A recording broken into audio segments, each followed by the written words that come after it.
السلام عليكم. صلوا على الحبيب وحطوا لي اللايك بتاعكم الحلو ده، وصلوا على النبي كده.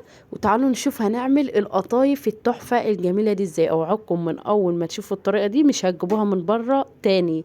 انا سألت عليها لقيت الكيلو ب30 جنيه. ليه ب30 جنيه واحنا بكوبايتين من الدقيق بس؟ ما شاء الله عملنا الطبق الحلو ده. عملناها بزبيب وجوز الهند وفول سوداني، وعملناها بالبلح اهو زي ما انتم ما شايفين. الطريقة دي بجد سهلة وتحفة وجميلة جدا. تعالوا نشوف هنعملها ازاي.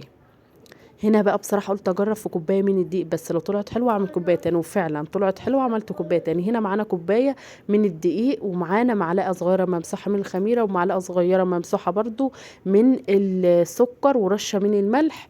وهتاخد معانا كوبايتين الا ربع مية. وارجع واقول على حسب الدقيق، في دقيق بياخد مية وفي دقيق ما بياخدش مية كتير. اهو زي ما انتم ما شايفين بالمضرب، وهنقلبها كويس جدا. اهم حاجة عشان ما يبقاش مزغمدة معانا. اهو زي ما انتم ما شايفين.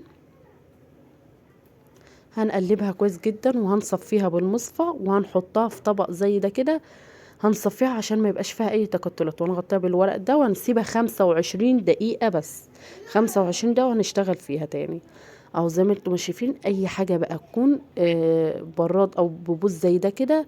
ومعانا طاسة زي ما انتم ما شايفين، تيفال جرانيت. اي حاجه، اهم حاجه تكون ما بتلزقش. مش هنحط زيت ولا هنحط اي شيء. زي ما انتم ما شايفين بتعمل فقع كده زي ما انتم ما شايفين. لو عملت الفقعه دي ما شاء الله يبقى تعرفي ان القطايف طالعه معانا حلوه. طبعا مش هتظبط من اول واحده. هتشوفوا معايا. اول واحده دي مش مشكله بتطلع يعني عاديه، مش تاني واحده ما شاء الله زي ما انتم ما شايفين كده. طالعة جميلة جدا، لان الطاسة بنحاول بقى نظبط النار من اول واحدة وكده. وبيطلع معانا بالشكل ده زي ما انتم ما شايفين ما شاء الله. طلعت قطايف بجد سهلة وجميلة. وتقدري تعمليها في البيت بدل ما تشتريها من بره. اهو زي ما انتم ما شايفين. بجد سهلة خالص. اهو خدت اللون بجد لون جميل قوي. وحشيناها ببلح زي ما انتم ما شايفين كده، وفول وبزبيب وجوز الهند زي ما تحبي. وممكن اللي بيحشيها قشطة اي حاجة عادي.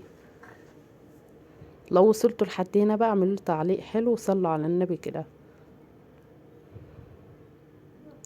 اهو زي ما انتم شايفين ما شاء الله، دي اول كوباية. اهو هنا بقى نزلنا بالزيت فيها في الزيت كده. اخدت معانا لون تحفة.